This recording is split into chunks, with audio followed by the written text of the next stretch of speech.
My brother I want your soul. ঠিক এইভাবে rock Cody রোডসকে বলেছে। আর এই লাইনটা যখন কোডি রোডসকে রক বলেছে, কোডি রোডসের এমন একটা রিঅ্যাকশন ছিল, সে আসমান থেকে পড়েছে। স্ম্যাকডাউনের মধ্যে কিন্তু কনফিউশন ডাবল হয়েছে এবং রক কিন্তু আরো একটা ডেটের জন্য কনফার্ম হয়েছে সে ডাব্লিউডাব্লিউ তে আসবে। এছাড়াও সোলো এবং জেকাবের মাঝে কি হবে সেটাও বলবো। চলুন ফার্স্ট শুরু করা যাক। Hello viewers, welcome to Rachel Bangla BD. আজকে স্ম্যাকডাউন স্টার্টিং করে কোডি রোডস এবং নিক কর্লিস ব্যাকস্টেজ থেকে এবং তাদের একটা মিটিং হয়। নিক কর্লিস বলে, তোমার যে আজকে ম্যাচ সেখানে তুমি আজকে থাকবা না। কোডি বলে, মানে কি? তো নিক কর্লিস বলে যে তুমি ট্যাগ টিম ম্যাচের পার্ট ছিলা, বাট তোমাকে সেখান থেকে সরিয়ে দেওয়া হয়েছে। তো কোডি বলে, আমি অফিসিয়ালদের সাথে কথা বলবো, উপরে যারা আছে তাদের সাথে কথা বলে ম্যাচটা ঠিক করব। নিক কর্লিস বলে কোনো লাভ নেই, কারণ এই অর্ডারটা উপর থেকেই এসেছে আর এইখানে আমি তোমার কোনো হেল্প করতে পারবো না। আর কোডি যখন এই কথাটা শুনেছে তার রিঅ্যাকশনটা চেঞ্জ হয়ে গেছে সাথে সাথে। তো নিক কর্লিস বলে, ইয়েস, এই অর্ডার রকের তরফ থেকে এসেছে আর রক চায় না তুমি এক ট্যাগ টিম ম্যাচের পার্ট হও। আর রক চায় সে তোমার সাথে মিডল অফ রিং এ দেখা করবে। আর প্রথমে কিন্তু আমরা জানতে পেরেছি রকের সেগমেন্ট কার সাথে হবে। আমরা ভেবেছিলাম রোমান রেন্স এর সাথে হবে, বাট না, এটা কোডি রোডস এর সাথে হবে। এরপরে শো এর মেইন স্টার্টিং হয় জিমি উসো ভার্সেস ড্রু ম্যাকিন্টায়ার। আর ড্রু ম্যাকিন্টায়ার এন্ট্রি করে। আমি ভেবেছিলাম এই ম্যাচে ড্রু ম্যাকিন্টায়ার জিতবে, কিন্তু ম্যাচে উল্টোই হয়েছে। এই ম্যাচে জিমি উসো ভালো পারফরমেন্স করেছে, যেমন স্পেয়ার মেরেছে, সুপার কিক মেরেছে। পাশাপাশি কিন্তু ড্রু ম্যাকিন্টায়ারও ভালো ডমিনেট করেছে, যেমন জিমি উসোকে চপস মারতেছিল। আপনারা জানেন ম্যাচের মধ্যে ড্রু ম্যাকিন্টায়ার কি করতে পারে, কিন্তু ম্যাচে একটা মোমেন্ট আসে, জিমি উসোকে যখন কাঁধে নিয়ে ড্রু ম্যাকিন্টায়ার ফালাই দিবে তখনই কিন্তু জিমি উসো রোল আপ করে তাকে পিন করে ম্যাচটা জিতে যায়। আর এখানে ড্রু ম্যাকিন্টায়ারের চেহারাটা দেখার মতো ছিল, সে অনেক অবাক হয়ে গিয়েছে। আর আপনারা জানেন এরপর সে কি করতে পারে, সে অবভিয়াসলি জিমি উসোর উপর অ্যাটাক করে। সে খুব খারাপ ভাবে তার উপর অ্যাটাক করে, দেন তাকে ক্লেমর মারতে চায় রিং পোস্টে, কিন্তু অফিসিয়ালরা চলে আসে। এরপর ড্রু ম্যাকিন্টায়ার যাওয়ার মতো অ্যাক্টিং করে, কিন্তু সবাই জানেন ড্রু ম্যাকিন্টায়ার ইজ ড্রু ম্যাকিন্টায়ার। সে আবার ঘুরে এসে জে উসোকে ক্লেমর কিক মারে আর Jimmy Uso middle of the ring এ পড়েছিল আর সে দাঁড়িয়ে দাঁড়িয়ে হাসতেছিল। এরপর ডাব্লিউডাব্লিউ অ্যানাউন্স করে দেয় মেইন ইভেন্টের জন্য Jacob Fatu Solo Sikoa versus Damian Priest এবং ব্রন স্ট্রোম্যানের মধ্যে হবে। আগের ম্যাচটা ক্যান্সেল।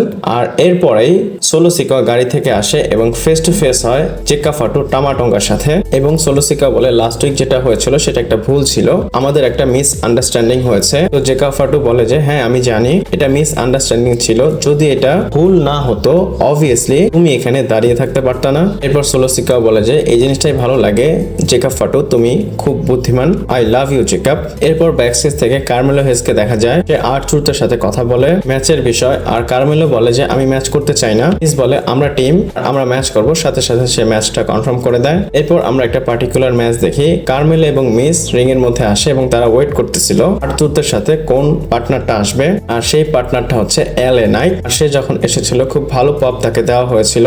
যদি এই ম্যাচের কথা বলি, জন সিনার মুভ মারতেছিল আর্ট্রুথ এবং এইখানে কিন্তু মিস একটু বচ করেছিল।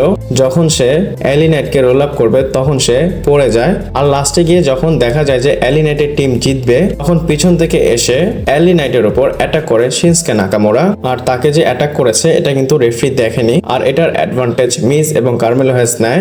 আর্ট্রুথকে দুইজনই একটা মিক্স মুভ মারে, দেন তারা পিন করে 1 2 3 এই ম্যাচটা জিতে যায়। এরপর টিফিনি আসে এবং সে একটা বড় প্রোমো কাট করে। টিফিনি বলে I am not coming for you, মানে শার্লিককে বলে, এবং বলে I am coming for the spot. এটা ডাব্লিউডাব্লিউ টপ গার্লের থাকে। এর মধ্যে দেখি আমরা নায়া জ্যাক্স চলে আসে। নায়া জ্যাক্স বলে যে তুমি কিউট, কিন্তু তুমি আমাকে রিং এর মধ্যে হারাতে পারবে না। এর মধ্যে টিফিনি বলে তোমার যে ফ্রেন্ড ক্যান্ডোসিরি তার অবস্থা আমি খারাপ করব, আর এলিমিনেশন চেম্বারে আমি এবং ট্রিশ তোমার যে ফ্রেন্ডশিপ সেটা ভেঙে দিব। এই নায়া জ্যাক্স বলে তুমি তো সেখানে যেতেই পারবে না, কারণ এইখানে আমরা তোমার অবস্থা খারাপ করে দিব। এর মধ্যে রেফারি চলে আসে আর তখনই ক্যান্ডোসিরি ভার্সেস টিফিনি ম্যাচটা শুরু হয়ে যায়। যদি ম্যাচের কথা বলি খুব ভালো ছিল, এইখানে টিফিনি কিন্তু ডমিনেট করছে। আবার এই ম্যাচে টিফিনি কিন্তু টেক ডাউন করেছে, মানে আউটসাইডে নায়া জ্যাক্সকে। শার্লিক ফ্লেয়ারও কমেন্ট্রি টেবিলে বসেছিল। আর ম্যাচে টিফিনি মুনশট মেরে এই ম্যাচটা জিতে যায়। কিন্তু কি করার, পিছন থেকে এসে সাথে সাথে নায়া জ্যাক্স তার উপর আবার অ্যাটাক করে। অ্যাটাক করার সময় প্রি স্ট্যাটাস চলে আসে এবং টিফিনিকে সেভ করে, কিন্তু নায়া জ্যাক্স তাকেও আবার মারে। তারপর নায়া জ্যাক্সের থেকে আমরা ডাবল নায়ালেটার দেখতে পারি। টিফিনি এবং ক্রিসকে একজনের উপর আরেকজনকে রেখে সে উপর থেকে জাম্প করে। আর শার্লিক ফ্লেয়ার আসে এবং একটু ভাব নিয়ে এখান থেকে চলে যায়। এরপর আমরা কোডি রোডস এবং ডেমিয়ান প্রিস্টের একটা সেগমেন্ট দেখি। তো ডেমিয়ান প্রিস্ট কোডি রোডসকে বলে যে খারাপ লাগতেছে তুমি আমাদের সাথে ম্যাচে থাকবে না, কিন্তু রক কি করতে করতে চায়। কোডি বলে যতটুক তুমি জানো অতটুক আমি জানি, এর বেশি আমি জানি না। এরপর কোডি রোডস বলে আই হোপ সবকিছু যেন ঠিকঠাক হয়। ডেমিয়ান প্রিস্টকে বলে গুড লাক, এলিমিনেশন চেম্বারের জন্য তুমি কোয়ালিফাই হয়েছো। কোডি রোডস যাওয়ার পর ব্রন স্ট্রোম্যান আসে এবং ব্রন স্ট্রোম্যান বলে যে তুমি কোয়ালিফাই হয়েছো, গুড লাক, যদি সোলো না আসতো তাহলে তুমি কোয়ালিফাই করতে পারতা না, আমি এলিমিনেশন চেম্বারে কোয়ালিফাই হতাম। এরপর আমরা শো এর মধ্যে লিভ মর্গান এবং রেকেল রড্রিগেজ অ্যাটাক করে নিওমি এবং বিয়াঙ্কা ব্লেয়ারের উপর। এটা কেন? কারণ হয়তো প্রকাশ পেয়েছে জেড কারেগলের উপর, তারা দুজনই অ্যাটাক করেছে, ফ্যানরা একটু ইন্টারেস্ট দেখাচ্ছে না এই বিষয়। এরপর নিক অর্লিস এসে রেকেল রড্রিগেজ এবং লিভ মর্গানকে বলে তোমরা এখান থেকে চলে যাও, এবং তারা বিল্ডিং থেকে চলে যায়। এরপর ডিআইওয়াই আসে এবং ডিআইওয়াই বলে যে তোমরা আমাকে রেসপেক্ট করো। আর এটা কেন? তাদের পিটি রিলির সাথে ম্যাচ ছিল, ম্যাচটা শুরু হওয়ার পর স্ট্রিট প্রফিট এসে তাদের উপর অ্যাটাক করে আর ডিসকোয়ালিফিকেশনে সবকিছু শেষ হয়ে যায়। এমসিএমজিও আসে এবং স্ট্রিট প্রফিট তাদের উপর অ্যাটাক করে। আমার মনে হয় ট্যাগ টিমের যে একটা সেগমেন্ট দেখায় একজন আরেকজনকে মারার জন্যই, এখানে কোনো স্টোরি নেই। আপনাদের কি কোনো স্টোরি মনে হয় আমাকে কমেন্ট করে জানাতে পারেন। এরপর কেভিন ওয়েন্সের একটা ভিডিও আসে এবং এটা ভালো লেগেছে। কেভিন ওয়েন্স বলে যে তুমি আমার ফ্যামিলিকে হার্ট করতে চাও, তুমি আমাকে হার্ট করতে চাও, তুমি তোমার নিজের ফ্যামিলির কথা চিন্তা করো। আর কেভিন ওয়েন্স স্যামি জেনের বাসার সামনেই দাঁড়িয়েছিল এবং সে সেখান থেকে ভিডিও করতেছিল স্যামি জেনকে এবং তার ফ্যামিলিকে। আর অবভিয়াসলি এই জিনিসটা একটা পারফেক্ট দেখা যাচ্ছিল যেভাবে স্টোরি তৈরি করেছে ডাব্লিউডাব্লিউই। বলে তুমি তোমার ফ্যামিলির কথা চিন্তা করো, তুমি অনেক বেশি সেলফিশ, আর আমি তোমাকে যে অবস্থা করব এলিমিনেশন চেম্বারে তুমি সেটা কখনো ভুলতে পারবা না। এরপর কথা বলবো শো এর সবচেয়ে বড় হাইলাইট, আর আজকে স্ম্যাকডাউনে এসেছে the final boss the rock.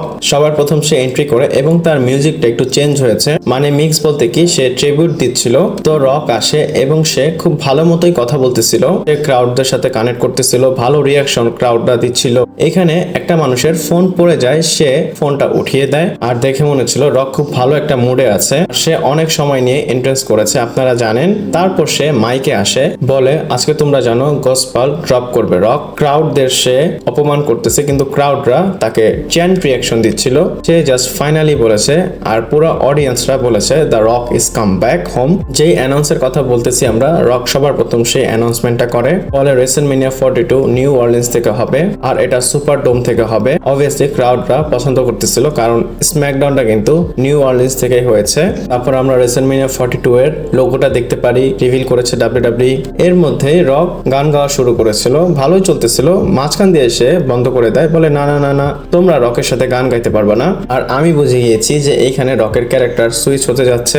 এরপর সে মেইন বিজনেসে আসে, টেইলার পার্ক ট্র্যাশ এই কথা সে বলে, তারপরে লোকেরা তাকে বু করা শুরু করেছে। এরপর রক বলে WrestleMania news is not a only gift, আমি এখানে এসেছি কাউকে কল আউট করার জন্য। বলে আমি তাকে ডাক দিতে চাই যার আমি রেসপেক্ট করি, এবং বলে the one and only Cody Rhodes, এবং সে কোডি রোডসকে ইন্ট্রোডিউস করে এবং কোডি রোডস আসে। কোডি রোডস যখন এন্ট্রেন্স করতেছিল সেখানে রকের এক্সপ্রেশন আমি দেখতেছিলাম, এক কোনায় রক হাত দিয়ে দাঁড়িয়েছিল, যেইভাবে সে রোমান রিন্সের সময় দাঁড়িয়েছিল ঠিক কোডির বেলাও সেভাবে দাঁড়িয়েছিল। সবার প্রথম কোডি রোডস এবং রক রিং এর মাঝখানে একজন আরেকজনকে হাক করেছে। তারপর কোডি রোডসের চ্যান্ট হচ্ছিল, তো রক বলে যে হ্যাঁ ঠিক আছে, শুনে ভালোই লাগতেছে। রক বলে লাস্ট ইয়ার রেসলম্যানিয়া থেকে কিন্তু আমরা খুব ভালো একটা বন্ধু হয়েছি। লাস্ট টাইম যখন আমরা একসাথে ছিলাম তখন আমরা র অন নেটফ্লিক্সে ছিলাম, আর আমি বলেছিলাম তুমি কিভাবে কোম্পানিকে ক্যারি করতেছো, আসলে সেই বিষয়গুলা বা সেই কথাগুলো আমি মিন করি। তারপর রক বলে কোডি রোডসকে আমরা একসাথে ড্রাঙ্ক করেছি বা মদের কথা বলতেছে। তারপর বলে আমি তোমাকে এখানে একটা বড় ইম্পর্টেন্ট কথা বলবো।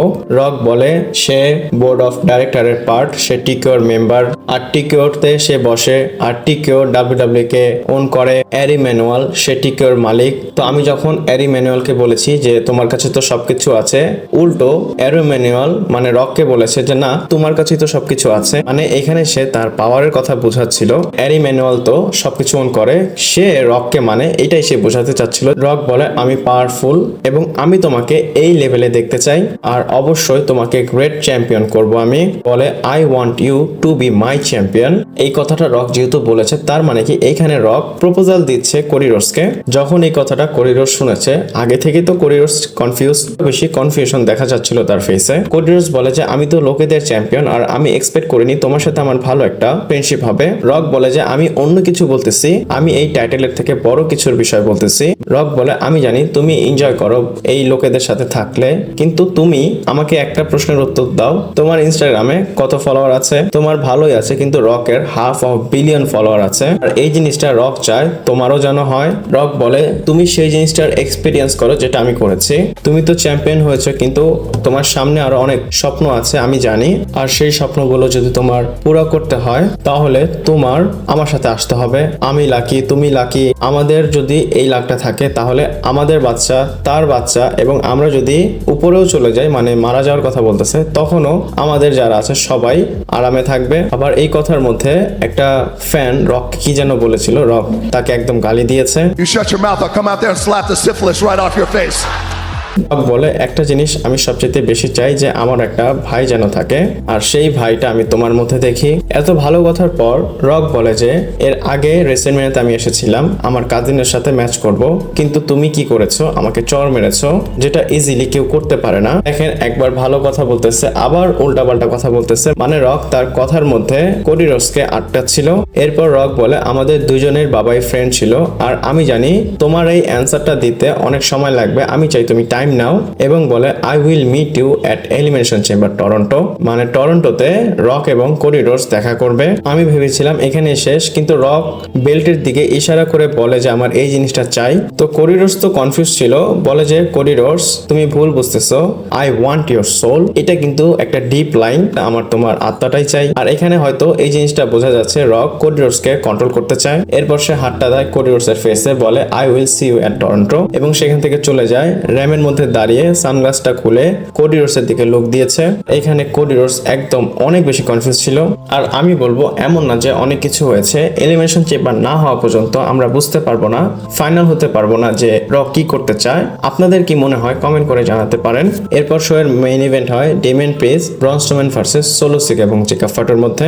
আর এইবার আবার সোলো সিকাকে ডিসরেসপেক্ট করা হয়েছে। সোলো সিকা বলে tonight we handle business, আর তার কথাকে ইন্টারাপ্ট করে জেকাব ফাটো বলে অল গ্যাস নো ব্রেকস, মানে এটা তার ডায়লগ, সে সবসময় দিয়ে থাকে। আর আজকে একটা জিনিস নোটিস করবেন, জেকাব ফাটোর মিউজিকে এন্ট্রি করেছে সোলো সিকা এবং জেকাব ফাটো। আর যদি ম্যাচের কথা বলি, ব্রন স্ট্রোম্যান জেকাব ফাটো তাদের একটা আলাদা শত্রুতা আছে, আপনারা জানেন, তারা এখানেও সেই জিনিসটা দেখিয়েছে।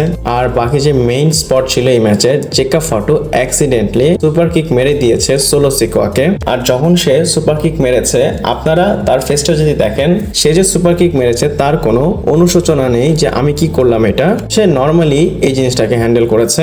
আর ওই দিক দিয়ে ব্রন স্ট্রোম্যান জেকাব ফাটো এবং টামাটোঙ্গাকে অ্যানাউন্সার টেবিলের উপর ছুঁড়ে মেরেছে। আর রিং এর মধ্যে Damian priest south of haven মেরেছে সোলো সিকাকে এবং পিন করেছে 1 2 3। আপনারা চিন্তা করেন সোলো সিকা আজকে পিন হয়েছে, কিছু সময় আগে কিন্তু সোলো সিকা পিন করেছিল রোমান রেন্সকে, আর এখন সোলো সিকাকে ডেমিয়ান প্রিস্ট পিন করতেছে। কেন? যেন জেকাব ফাটোকে সোলো সিকা থেকে বড় দেখানো যায়। এইখানে কেউ যদি একটা পয়েন্টে, যেমন সোলো সিকা অনেক বড় ছিল, হুট করে কেন তাকে এরকম নর্মাল দেখালো? ডাব্লিউডাব্লিউ এখানে ব্যালেন্স করতে পারতো চাইলে। আর কি করার, ট্রিপল এইচ যেভাবে বুকিং করবে সেভাবেই তো হবে। আর আজকের ভিডিওটা এই পর্যন্তই ছিল। ভালো লাগলে লাইক, কমেন্ট, শেয়ার, সাবস্ক্রাইব করে পাশে থাকবেন। পরবর্তী ভিডিওতে আবার দেখা হচ্ছে।